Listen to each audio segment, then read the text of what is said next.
po, water sign, Cancer, Pisces, and Scorpio. Kumusta po kayong lahat? Okay, so water sign, maraming salamat po sa walang sawang pagsubaybay sa ating pong daily horoscope. And kung ikaw ay bago pa lang sa ating channel, mag-subscribe na po kayo guys. And i-click mo na rin yung ating notification bell para lagi kang updated sa ating mga bagong upload. And sa mga interesado pala guys sa ating private reading, wishing candle, cord cutting, ayan, iiwan ko na lang po yung link ng aking Facebook sa atin pong description box below. I-message nyo na lang ako guys, okay? So, ayan, i-cleanse muna natin guys yung energy nyo. Lahat ng mga blockages. Kung sana tayo guys masyadong maapektuhan ng Mercury retrograde, no? Tapos meron pang Venus retrograde. Oh my God. Sobrang, ang daming challenge ngayon. So, ingat tayong lahat guys, no? Lalo sa mga travel, mas malapit sa accident ngayong, Mercury retrograde, okay? Mag-ingat lang guys sa travel. Okay, so guys, tignan natin. Oops, wait lang guys. Tignan natin ano ba yung focus ng energy nyo ngayon.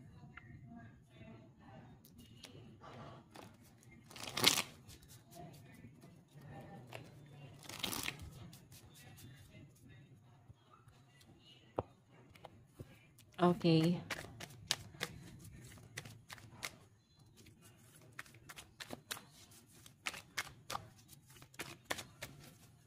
So, water sign, meron tayong King of Wands. So, parang konektado sa sinabi ko kanina. Biyahe, pwedeng travel or communication. Nagkakaroon ka ng struggle sa communication or pwedeng sa biyahe or pwedeng, magkakaroon ng mga delay. Yun yung malinaw na nasasagap ko rito, guys. Pwede naman, guys, ikatuwa mo to kung nagkakaroon ng delay, no? Okay, lalo na sa panahon ngayon na ulan ng ulan. So, siguro nagkakaroon ng mga suspended. Okay, klase and sa trabaho din guys, no? Okay? So, hayan yung pinapakita sa akin guys. Maaring marami kang magagawa ngayong araw. And sa malinaw na pinapakita sa akin guys, mas nagiging open ka sa mga bagay-bagay ngayon. Okay, ayan no. Sabihin ko sa inyo guys, yung ones kasi guys, parang sa playing cards, siya, flower, no? So, yung flower kasi, guys, change direction. So, expect nyo na, guys, na may mga decision ka rito na pabago-bago. Okay? Yan yung, I think, water sign, kailangan nyo kontrolin yung mga pabago-bagong decision mo ngayong araw. Okay? Okay. Or pwedeng nami-misinterpret ka ng mga tao based sa kung paano ka makipag-communicate. Okay. Sige, tignan pa natin.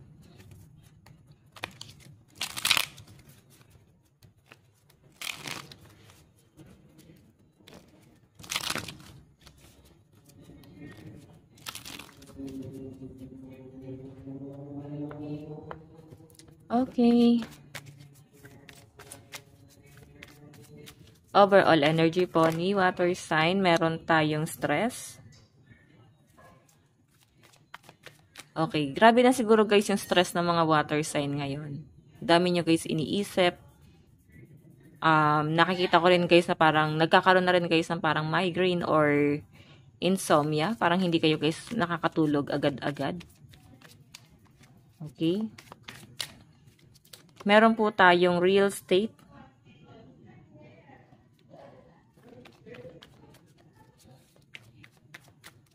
Meron tayong daydream.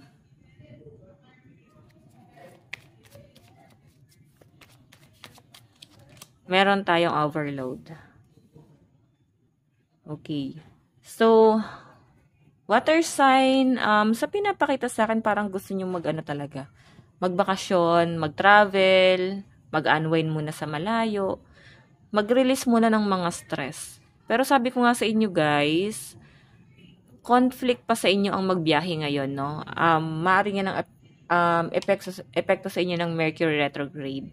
Okay, yung travel and communication. Ayan, kung may mga ka-transaction kayo, guys, expect nyo na guys na parang pwedeng maka-feel ka guys ng mga disappointment or pwedeng sama ng loob. Sa madaling sabi guys, no? Okay? So, wag ka na daw muna guys basta-basta makipag-communicate lalo na kung masama yung loob mo. Siguro puro masasaya lang din yung sasabihin mo kasi malakas yung energy mo na pwedeng ma-share or ma-absorb ng ibang tao yung negative energy na mailalabas mo ngayon. Okay? So, hayan. So, sa mga magta-travel dito guys, sabi ko nga sa inyo guys, water sign, maaaring may mga delay. Yung iba sa inyo, ayan, pwedeng magkakaroon ka ng disappointment, malulungkot ka lang kasi pwedeng meron kang namimiss dito. May iniisip ka, yan, no? Grabe yung ano mo dito, no? Yung overload. Grabe yung pag-iisip ng mga water sign. Nahihirapan ka ngayon. Nahihirapan ka kasi parang feeling mo, naalala kaya nila ako? Or naalala niya kaya ako? Parang ganun. Or bigla mo na lang guys naalala. Pwedeng ganun. Okay, so guys, lucky number mo, 73, 70, 61, and 67. Okay, tignan pa natin guys. Ayusin ko lang to guys, no? Parang di pantay eh. Okay.